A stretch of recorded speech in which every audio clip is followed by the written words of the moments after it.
Halo semuanya, selamat pagi. Perkenalkan, nama saya Titin Rismauli Sihombing, NIM 19622071, mahasiswi akuntansi pagi 2, semester 3, disusun guna memenuhi tugas kuliah akuntansi biaya 1, dosen pengampu, Charlie Marlinda SEMAK CA. Saya merupakan mahasiswi program studi S1 akuntansi dari STIE Pembangunan Tanjung Pinang. Baiklah, di sini saya akan membahas tentang pengertian harga produk bersama atau joint product. Produk bersama atau joint product adalah dua produk atau lebih yang diproduksi secara serentak dengan serangkaian proses atau dengan proses bersama. Biaya produk bersama terdiri dari biaya bahan baku, biaya tenaga kerja, dan overhead pabrik. Contohnya adalah ketika proses penyulingan minyak bumi. Produk yang dihasilkan dari proses bersama tersebut ada 3, yaitu minyak mentah, minyak tanah, solar hingga bensin. Karakteristik produk bersama atau joint product sebagai berikut. 1. Produk bersama yang dihasilkan secara bersama menggunakan faktor produk yang juga sama akan memiliki hubungan fisik yang erat satu sama lain. Ketika Anda mencoba untuk menambah kuantitas maupun harga jual dari salah satu produk, maka produk lain juga akan mengalami hal serupa. Kedua, produk bersama atas dasar proses serta biaya produk yang sama, maka tidak dikenal produk yang memiliki nilai lebih signifikan. Semua produk dalam proses bersama dianggap sama dan setara. Ketiga, dalam proses produksi produk bersama, dikenal istilah titik pisah yang digunakan untuk memisah produk-produk yang dibuat secara bersamaan melalui bahan baku, tenaga kerja, serta biaya overhead yang juga sama. Keempat, ketika produk bersama telah melewati split-off atau titik pisah, maka produk sudah menjadi produk yang berbeda dan berdiri sendiri. Beberapa sudah bisa langsung dijual, beberapa masih perlu diolah untuk menghasilkan produk yang lebih baik. Itulah mengapa harganya relatif sama dengan kemungkinan berbeda yang kecil dalam kapasitas yang tidak terlalu besar. Metode akuntansi produk bersama. Metode akuntansi produk bersama dibagi menjadi 4 bagian metode, yaitu: pertama, metode nilai pasar atau nilai jual relatif. Metode ini mengasumsikan setiap produk yang dihasilkan secara bersama mempunyai nilai jual atau nilai pasar yang berbeda. Nilai pasar yang berbeda tersebut disebabkan karena tingkat pemakaian biaya yang berbeda pada masing-masing produk bersama. Terdiri dari yaitu 1. Metode nilai pasar saat split off point. 2.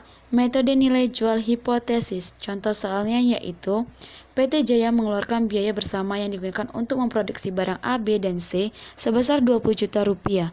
Jumlah produksi dan harga jual masing-masing produk tersaji dalam tabel di bawah ini.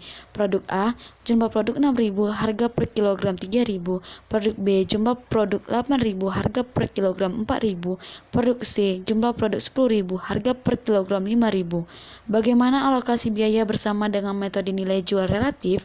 Jawab: produk A, jumlah produk 6.000, harga per kilogram 3.000, nilai jualnya dengan cara 6.000 kali 3.000 sama dengan 18 juta rupiah. Nilai jual relatif dengan cara 3 bagi 100 juta rupiah kali 100% sama dengan 18%. Alokasi biaya bersama dengan cara 18% dikali 20 juta rupiah menghasilkan 3.600.000 rupiah. Harga produk bersama per kilogram dengan cara 3.600.000 rupiah dibagi dengan 6.000 sama dengan 600 rupiah. Begitu juga dengan cara mendapatkan hasil produk B dan C. Kedua, metode rata-rata biaya persatuan. Metode ini adalah metode yang membebankan produk bersamanya berdasarkan jumlah biaya bersama dibagi jumlah keseluruhan produk dikalikan jumlah unit masing-masing produk. Contoh soal yaitu PT Mabel Jaya menghasilkan berbagai macam perabotan dari kayu seperti meja, kursi, pintu, dan produk lainnya. Untuk memproduksi produk bersama tersebut mengeluarkan biaya bersama sebesar 40 juta rupiah dengan jumlah produk yang dihasilkan adalah 1000 meter kubik dengan rata-rata biaya per 1000 meter kubik adalah sebesar dengan cara 40 juta rupiah dibagi dengan 1000 sama dengan 40 juta rupiah. Produk meja kuantitasnya dengan 240.000, kursi 360.000, meja 240.000, produk lainnya 160.000, jumlahnya dengan 1 juta rupiah. Bagaimana alokasi biaya bersama dengan metode biaya rata-rata? Jawab, produk meja, kuantitas yang diproduksi 240.000, rata-rata biaya per 1000 meter kubik 40.000, harga pokok produk dengan cara 240.000 dikali 40.000 dibagi 1000 sama dengan 9.600.000 rupiah. Begitu juga dengan hasil mendapatkan hasil produk kursi, meja, produk lainnya. Dan kita akan totalkan kuantitas yang diproduksi dan harga pokok produk. Ketiga, metode rata-rata tertimbang. Metode ini muncul karena dari beberapa metode lain tidak memperhatikan bobot sebagai presentasi dari ukuran besarnya unit, kesulitan pembuatan, waktu yang dibutuhkan, dan sebagainya sebagai dasar untuk mengalokasikan biaya bersama. Keempat, metode unit kuantitatif atau satuan fisik. Metode unit fisik adalah suatu metode dalam pembebanan biaya bersama produk didasarkan atas unit secara fisik atau output dari suatu produk diungkapkan dalam satuan, misal berupa volume, bobot, atau ukuran karakteristik lainnya. Contoh soalnya yaitu PT ABC menghabiskan 10.000 kg tebu untuk diproduksi. Hasil produksi tersebut dikurangi dengan kerugian sebanyak 200 kg akibat hilang dalam proses. Dengan harga pokok bahan baku yang dipakai adalah sebesar 12 juta rupiah, hasil produksi tampak pada tabel di bawah ini. Produk, gula kuantitas kilogram 4.000, vaksin 3.000, produk lainnya 3.000, jumlah 10.000. Bagaimana alokasi biaya bersama dengan metode satuan fisik? Jawab, produk gula, kuantitas kilogram 4.000, presentasi 4.000 dibagi 10.000 dikali 100% sama dengan 40%, alokasi bahan pokok bahan baku dengan cara 40% dikali 12 juta rupiah sama dengan 4.800.000 rupiah. Begitu juga dengan cara mencari hasil produk, vaksin, produk lainnya, dan kita akan mentotalkan semuanya kuantitas per kilogram. Pengertian harga produk sampingan. Produk sampingan atau byproduct digunakan untuk mendefinisikan suatu produk dengan nilai total yang relatif kecil dan dihasilkan secara simultan atau bersamaan dengan produk lain yang nilai totalnya lebih besar. Produk dengan nilai total yang lebih besar tersebut biasanya disebut dalam produk utama atau main product. Contohnya adalah suatu perusahaan yang menyewa truk untuk mengangkut bahan tertentu menemukan bahwa bahan buangan tersebut dapat digunakan sebagai pupuk. Produk sampingan ini sekarang menjadi sumber pendapatan lain untuk seluruh industri. Karakteristik produk sampingan atau byproduct yaitu 1. Produk sampingan dihasilkan secara bersamaan dengan produk utama dalam suatu proses produksi, namun perusahaan tidak memiliki intensi untuk membuat produk ini. Kedua, produk sampingan memiliki nilai jual yang lebih kecil daripada produk utama. Selain itu, kuantitas dari produk sampingan jauh lebih sedikit dari main product yang dibuat perusahaan. Ketiga, produk sampingan memerlukan proses lebih lanjut sebelum siap digunakan atau dijual. Keempat, produk sampingan tidak pernah tercipta tanpa adanya proses produksi untuk pembuatan produk utama. Hal ini karena produk sampingan tercipta dari bahan baku produk utama. Metode akuntansi produk sampingan. Pertama, metode-metode tanpa harga pokok. Berikut ini diuraikan beberapa metode perlakuan terhadap pendapatan penjualan produk sampingan. A. Pendapatan penjualan produk sampingan diperlakukan sebagai penghasilan di luar usaha. B.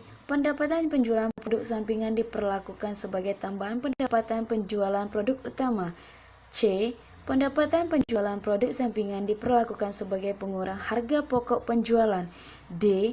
Pendapatan penjualan produk sampingan diperlakukan sebagai pengurang total biaya produksi. Pendapatan penjualan produk sampingan diperlakukan sebagai pendapatan di luar usaha.